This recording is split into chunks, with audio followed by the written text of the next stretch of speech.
Inspector साहेब या ठिकाणी बसलेले आहेत. साहेब, एसी मध्ये बसणारी पोरं दंगलीमध्ये आज जात नाहीत, जातात तुमची आमची लेकरं, तुमची आमची भाऊ. म्हणून ही कविता, तिचं नाव चल दंगल समजून घेऊ. आदेश आले, अफवा आल्या, रंगीबिरंगी झेंडे आले, दगडासोबत धोंडे आले, कळपा कळपा न गेंडे आले, धर्मासाठी कडवे आले, मतांसाठी भडवे आले.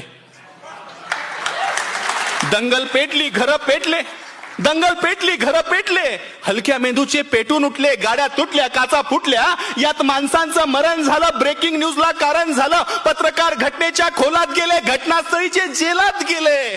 त्यांना जामीन द्यायला आलं कोण? झेंड्यावाले का धर्मावाले? आले माय बाप आणि भाऊ. चल दंगल समजून घेऊ, खरं खोटं तपासून पाहू. की हे जे काल झालं, हे जे काल झालं त्यात फक्त गरिबाचं हाल झालं. हे जे काल झालं त्यात फक्त गरिबाचं हाल झालं. पोलिसांना उडकली, त्यात सगळी पोरं अडकली. मग दाखल केस, दाखल शिक्षा, मग कशाची शाळा आणि कशाची परीक्षा.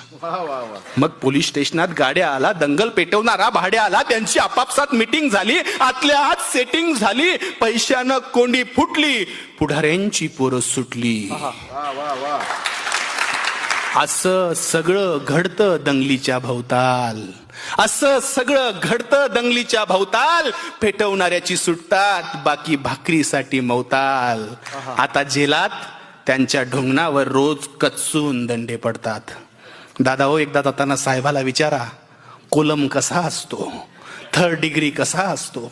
आता त्यांच्या ढुंगणावर जेलात रोज कचून दंडे पडतात. पेटवणाऱ्याची सुटली, बाकी सालोसाल सडतात.